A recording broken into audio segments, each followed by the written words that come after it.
asalaamaaleykum wa rahmatullah seetu Sénégal bi wóor ñu ngi leen nuyu baax di leen ziar di am naqar trop ci li nga xam ne juge du deuxième cabinet Mamadou Seck defati na ko Mamadou Seck daal dafa mel ne yow lépp loo xam ne bëgg nañ ko ci lu bon rek yow yaa leen koy jàllaleel bépp dossier bu bon boo xam ne jaarul yoon ci ku ñu war a tëj ci waa Pastef dafa mel ne yow yaay seen laissez-passer ku ñëw rek nga sànni ci kaso bi juróomi xale yu jigéen ak ñeenti xale yu góor yu bokk Pastef nga tëj leen ci kaso bi ginnaaw bi nga xam ne yaa ngi leen di pamte di leen baaganteloo diggante commissariat ak tribunal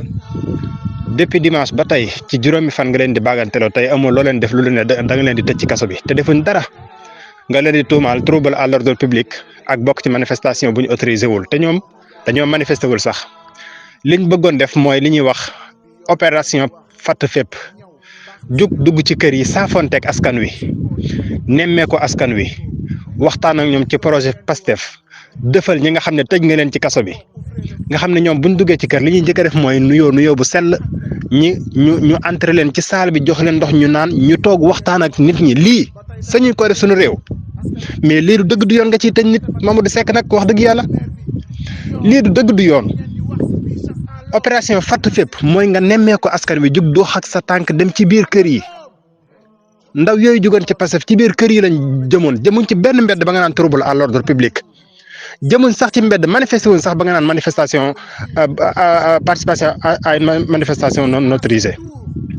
sëñ bi ragalal yàlla wallahi yonent bi nee na alayhi salaatu wasalaam ñetti attekat ñoo am ñetti juge ñoo am ñaar yëpp safara lañ jëm kenn moo ciy dem àjjana billahi wallahi ki nga xam ne dafa xam dëgg ba pare bañ a atte dëgg kooku safara la jëm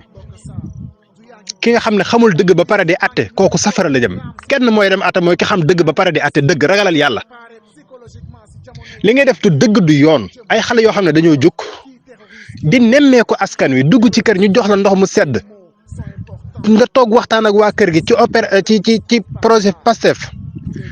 seen mbokk yi ñu tëj ci kaso bi nga masawu leen ci waxtaan ak ñoom ci ñu waajal élection yii ñu jëm nga ne ñun amuñ loolu droit def loolu ci suñu réew waaye nañ ko waxta dee waaye lii du dëgg du yoon Mamadou Seck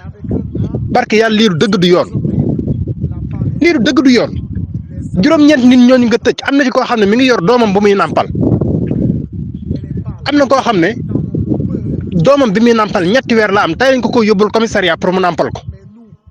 te tëjewoo leen ci dara waaye sëñ bi lii du dëgg du yoon waaye sunu réew amuñ droit dugg ci kër yi nemmee ko askan wi waxtaan ak ñoom ci élection yi ñu jëm mais Mamadou Seck ragalal yàlla li nga def du dëgg du yoon lii àdduna jëru ko alal jëru ko dara jëru ko fi ay ex Pastef ak lépp a ci yam bépp citoyen am nga droit jug dugg ci kër yi waxtaan ak askan wi ci nu ñuy taxawee ci élection yi ñu jëm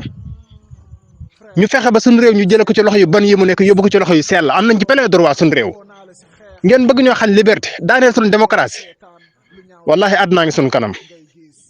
jàppal xel bu baax ñetti juges yooyu nga xam ne yonent bi sallallahu alayhi wasallam joxañ na leen baaraam ñetti nit ñu taxaw mu ne kenn moo ciy dem àjjana ci yéen ñetti ñooñu nag kenn nga ciy doon xoolal ba xam ñaar ñu jëm safara ci ngay bokk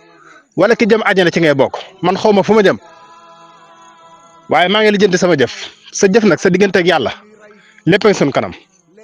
yàlla dinañu àtteeg yow.